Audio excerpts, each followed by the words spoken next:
नमस्कार, स्वागत है आपका SBCN न्यूज में। मैं हूं राशि। आइए रुक करेंगे बुलेटिन की ओर। मंदसौर में श्रद्धालुओं के लिए खुला बाबा पशुपतिनाथ का दरबार, दर्शन के लिए उमड़ी भीड़। नाहरगढ़ थाने में दर्ज हुआ कुकर्म का मामला, आरोपी ने अपनी ही बुआ की लड़की को बनाया हवस का शिकार। प्राइवेट बस एसोसिएशन नीमच ने बस कर्मचारियों का किया टीकाकरण, कहा जल्द ही शेष को भी लगाए जाएंगे टीके। प्राइवेट बस एसोसिएशन नीमच ने बस कर्मचारियों को कोरोना वैक्सीनेशन किया, शेष को भी जल्द टीके लगाए जाएंगे। बुधवार दोपहर को नीमच प्राइवेट बस एसोसिएशन के चंचल बाहेती ने जानकारी देते हुए कहा कि शासन के अनलॉक के बाद से बसों का संचालन तीव्र गति से हो रहा है। कर्मचारियों की सुरक्षा को मद्देनजर रखते हुए नीमच प्राइवेट बस एसोसिएशन के द्वारा कलेक्टर पार्टियों के सहयोग से प्राइवेट बस के कर्मचारियों का टीकाकरण हो चुका है। शेष कर्मचारियों का टीकाकरण जल्द करा लिया जाएगा। इससे कर्मचारियों के साथ उनके साथ यात्री भी कोरोना से बच सकेंगे। निश्चित रूप से कोरोना की इस विभीषिका में काफ़ी लोगों का आज हमने देखा है कि कैजुअलिटी बहुत हुई है, और जिस हिसाब से वापस हम हमारे आर्थिक सुधार के दृष्टिकोणों से और सार्वजनिक परिवहन जो क्षेत्र है इसको कहीं ना कहीं खोला गया है, इसको लेकर हम काफ़ी संजीदगी से और काफ़ी गंभीरता से हम लोग जो है कार्य कर रहे हैं। इसी प्रोग्राम के तहत हमने हमारे जो बसों के स्टाफ के कर्मचारी हैं, जो चालक, परिचालक, हेल्पर, क्लीनर हैं, उन लोगों के लिए वैक्सीनेशन का प्रोग्राम हमने जो है माननीय कलेक्टर महोदय और माननीय ITO साहब के माध्यम से अभी सोमवार को किया है, दिनांक 14 तारीख को। और कुछ कर्मचारियों का वैक्सीनेशन या टीकाकरण हमारा किया जाना अभी बाकी है, उसके लिए भी हम प्रयत्नशील हैं। साथ ही इस वैक्सीनेशन प्रोग्राम की इसलिए भी आवश्यकता है कि ये जो कर्मचारी हैं कहीं ना कहीं सभी मार्गों पे जहाँ 50% ही वाहन अभी संचालित है, विभिन्न मार्गों पर और विभिन्न स्टैंड पे वाहनों को रोकते हैं, उनको चलाते हैं और कहीं ना कहीं यात्रियों को परिवहन की सौगात दे रहे हैं, तो उनकी सुरक्षा की प्रथम जिम्मेदारी भी कहीं ना कहीं बनती है। तो प्रशासन भी सजग है, हम भी सजग हैं। साथ में अभी जो वाहनें शुरू हुई है उसमें हमने प्रॉपरली सैनिटाइजेशन और मास्क की व्यवस्था की है कि जो भी यात्रीगण आएँ उनको असुविधा ना हो।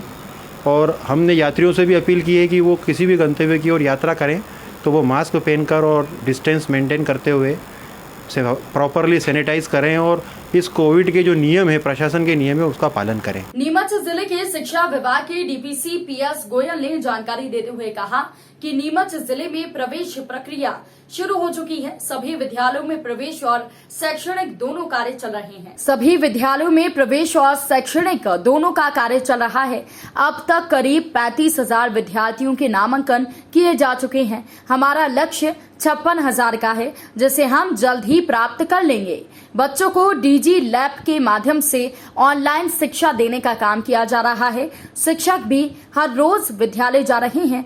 आपको बता दें कि कोरोना महामारी की वजह से लंबे समय से स्कूल बंद हैं। स्कूल में बच्चों की शिक्षा प्रभावित हो रही है, लेकिन अब स्कूल खुलने से जहां अभिभावक खुश होंगे तो बच्चों में खुशी की लहर दिखाई देगी। करीब 1.5 साल से बच्चे घरों में कैद हैं और स्कूल से काफी दूर हैं। देखिए, हमारे विद्यालय में प्रवेश प्रक्रिया भी प्रारंभ हो गई है और अध्यापन की भी प्रक्रिया प्रारंभ हो गई है। ऑनलाइन कक्षाएं लगाई जा रही हैं। अभी क्या होता है कि DLIP ग्रुप, हमारे यहाँ जो व्हाट्सएप ग्रुप बने हुए हैं, कक्षा वाइज, स्कूल वाइज, संकुल वाइज, तो उसमें एक दिन पूर्व ही अब मटेरियल आने लगा है और वो दूसरे बच्चों तक दूसरे दिन सुबह 9:30 बजे पहुंच जाता है। उससे बच्चे अपने घर पर अध्यापन कर रहे हैं और प्रवेश की प्रक्रिया प्रारंभ की जा चुकी है। अभी पोर्टल पे नामांकन 35,000 हो गया है। हमारा लक्ष्य 56,000 के करीब था, तो अभी 35,000 हो गया है और अति शीघ्र हम अपने लक्ष्य तक पहुंच जाएंगे। क्या व्यवस्था है वहाँ पर? किस तरह की व्यवस्था है वहाँ पर? स्कूलों में अभी तक किस तरह की व्यवस्था है? शिक्षण शास्त्र चालू या क्या टीचर लोग आ रहे हैं स्कूल? हाँ, मैं सभी हमारे शिक्षक साथी विद्यालय में बराबर पहुँचने लगे हैं और घर घर संपर्क भी कर रहे हैं।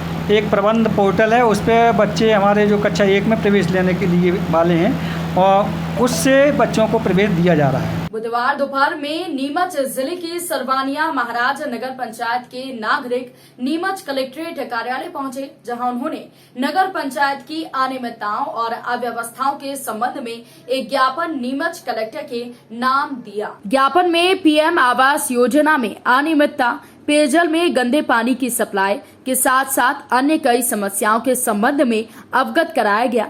नागरिकों की मांग है कि दोषियों के विरुद्ध सख्त कार्रवाई की मांग की है। ज्ञापन नायब तहसीलदार पिंकी साठे ने लिया। मठ मेला और दूषित पानी पीने के लिए नगर पंचायत के हर धर्मी से परेशान है और सरवानिया महाराज में केवल ये दूषित पानी का ही सवाल नहीं है, कई सवाल खड़े हैं जनता के मन में, पर लोग डरते हैं, यहाँ तक आते नहीं हैं क्योंकि यहाँ शिकायत करने के बाद इन मगरमच्छ जैसे अधिकारियों पे कोई कार्रवाई नहीं होती है, भ्रष्टाचारियों पे।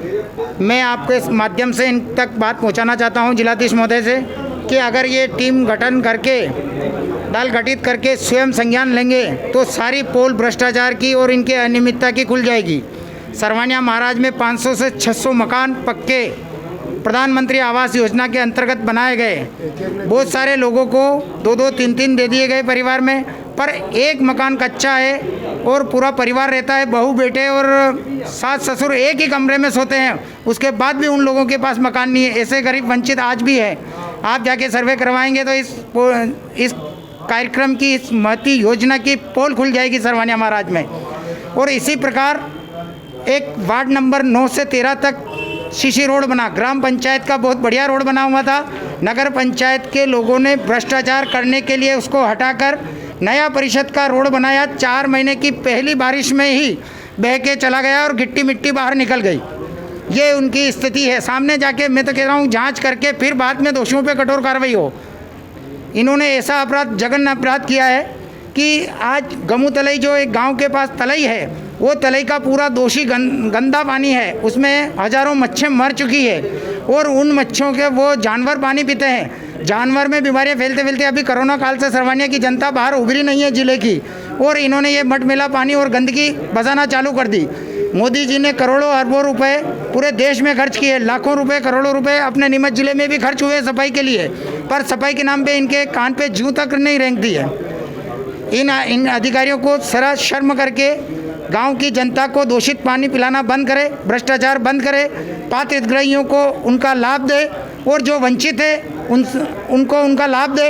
और जो परिषद में गांव की जनता, कोई भी मेरे गांव का कार्यकर्ता जाता है, आम आदमी जाता है, महिला जाती है, तो उनसे बदतमीजी, असभ्यता का व्यवहार ना करे। जो उसका काम करना है, नियम में नहीं आ रहा तो प्रेम से बैठ के समझा दे उसको और घर भेज दे, कोई दिक्कत नहीं, कोई किसी पे दबाव नहीं बनाए। नीमच में श्री शिव घाट स्थित नाले का गहरीकरण, साफ सफाई करवाने की मांग को लेकर श्री शिव घाट सेवा समिति ने कलेक्टर के नाम प्रतिनिधि को ज्ञापन सौंपा। समिति ने ज्ञापन के माध्यम से बताया कि नीमच से जयसिंहपुरा रोड पर प्राचीन श्री शिव घाट महादेव मंदिर शहरवासियों की आस्था का केंद्र है। मंदिर के पीछे एक बरसाती नाला है। इसमें मूर्तियां विसर्जित होने से मूर्तियों का मलबा काफी मात्रा में एकत्रित हो गया है। यहाँ बड़ी बड़ी घास उग रही है। इसकी साफ सफाई और नाले का गहरीकरण किया जाना आवश्यक है, अन्यथा बारिश के मौसम में समीपस्थ एकता कॉलोनी के साथ निचली बस्तियों में जलभराव की समस्या हो सकती है।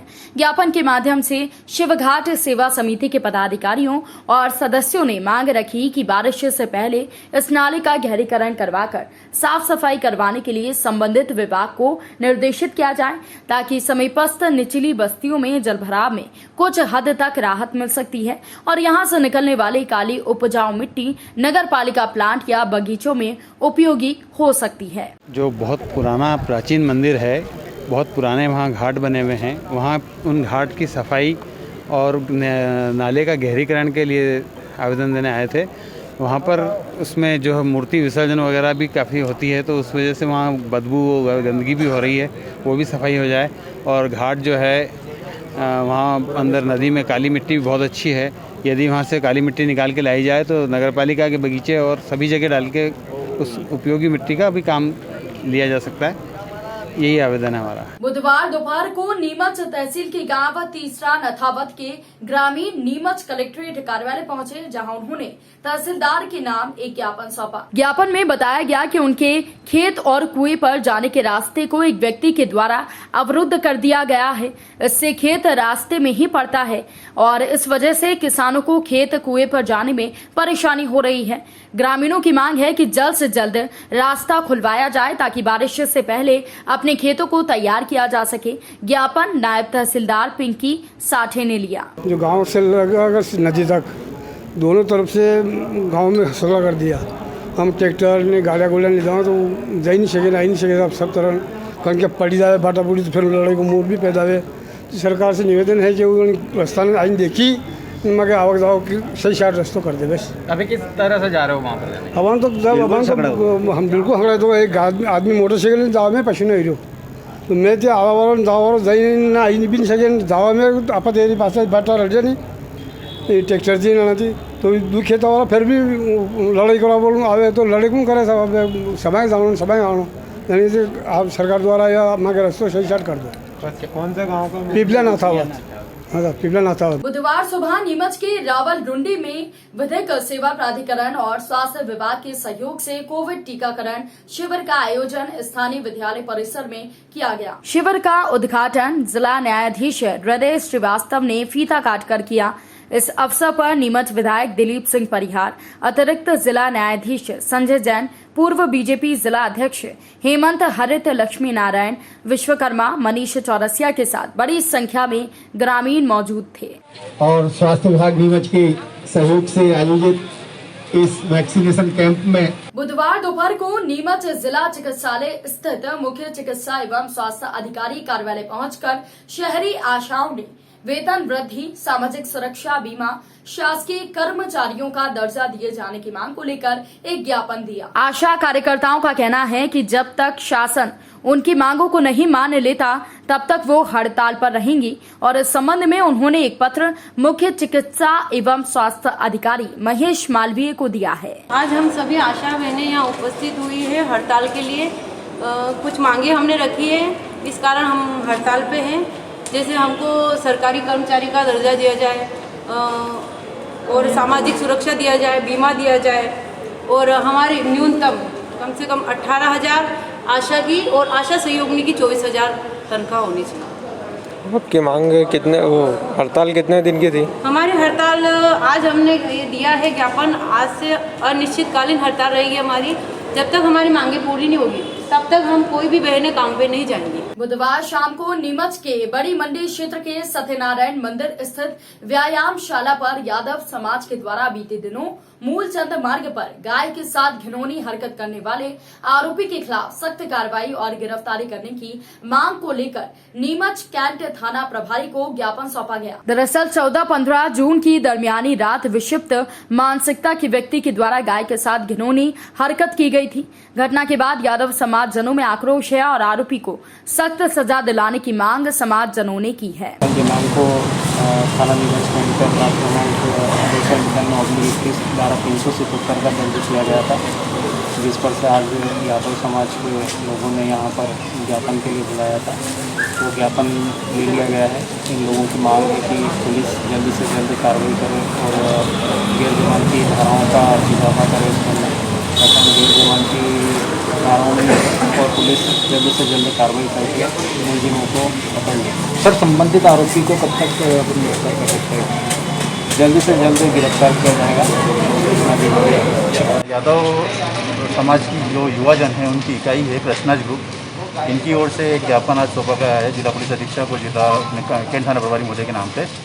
दरअसल बीते 14-15 जून की दरमियानी रात को जो घटना हुई मूलचंद मार्ग सत्यनारायण मंदिर के सामने, ये यादव मंडी है और ये सत्यनारायण मंदिर हमारे आराध्य देव हैं।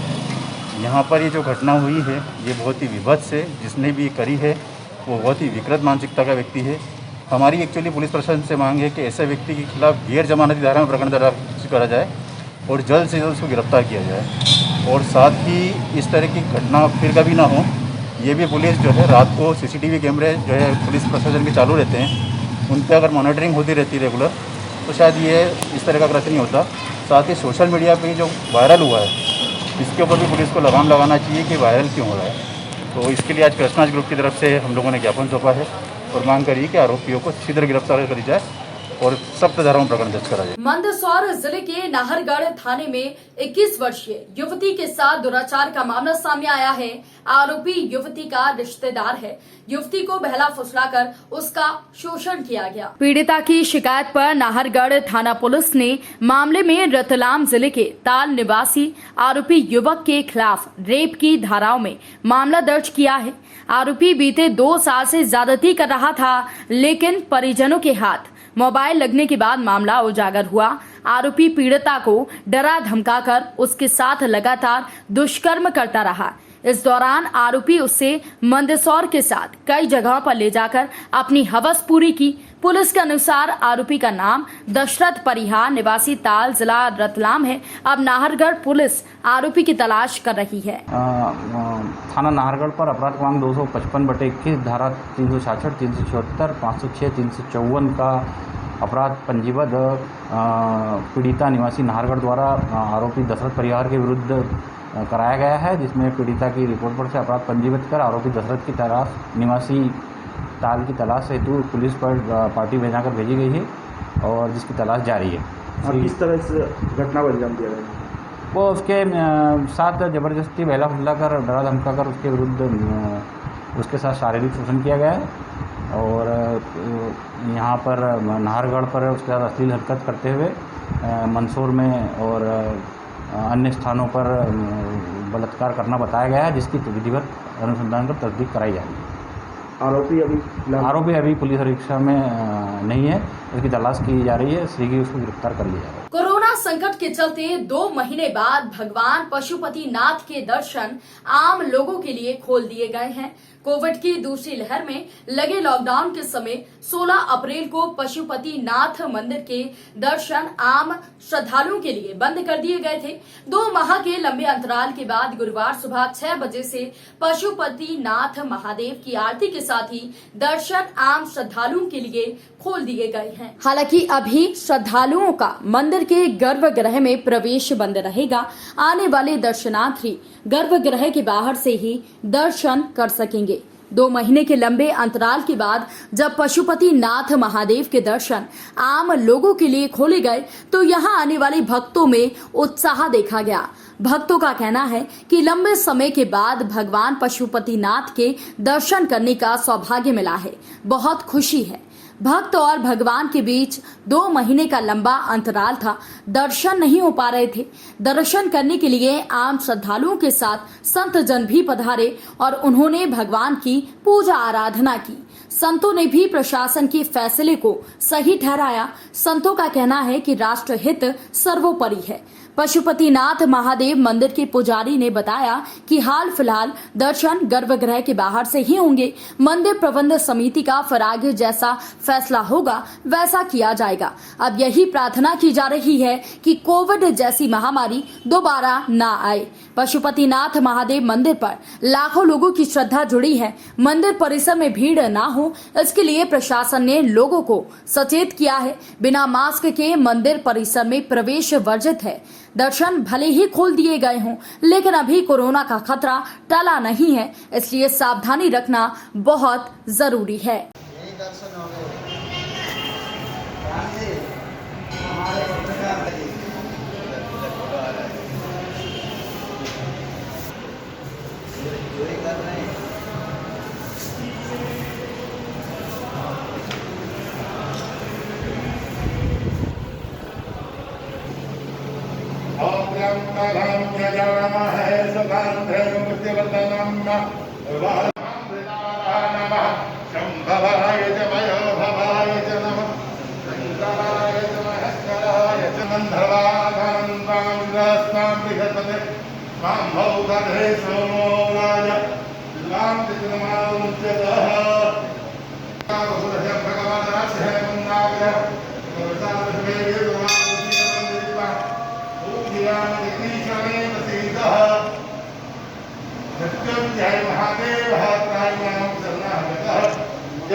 बहुत ही प्रसन्नता हुई। ऐसे तो भगवान के द्वार तो हमेशा खुले ही रहते हैं, लेकिन देश के सुरक्षा और जनता की सुरक्षा के दृष्टि से ये भी अत्यंत आवश्यकता थी। भगवान तो सर्वत्र ही हैं, उनका द्वार तो है ही नहीं, फिर भी सामान्य लोक दृष्टि से अच्छा ही लगा। आज खुल गया तो सभी जनता के लिए यह सुलभ हुआ दर्शन करने के लिए। मैं तो प्रशासन को भी धन्यवाद देना चाहता हूं, क्योंकि जनता के दृष्टि से ही बंद किया गया और सामान्य हो गया ये कोरोना का संक्रमण, तो फिर खुला गया। तो ऐसा ही होना चाहिए, जनता की सुरक्षा को देखते हुए ही यह कार्य होना चाहिए, क्योंकि राष्ट्र सबसे अग्रोपरि है। राष्ट्र है, जनता है, तभी हम सब हैं। इसीलिए भगवान से निवेदन करेंगे ऐसा संक्रमण जल्द ही देश से समाप्त हो जाए। यही पशुपतिनाथ भगवान से निवेदन करते हैं, यही सबकी इच्छा भी है। हरिओम तत्सत। सर्वप्रथम इस परम पवित्र वेला पर समस्त श्रद्धालु भक्तजनों को हार्दिक शुभकामनाएं।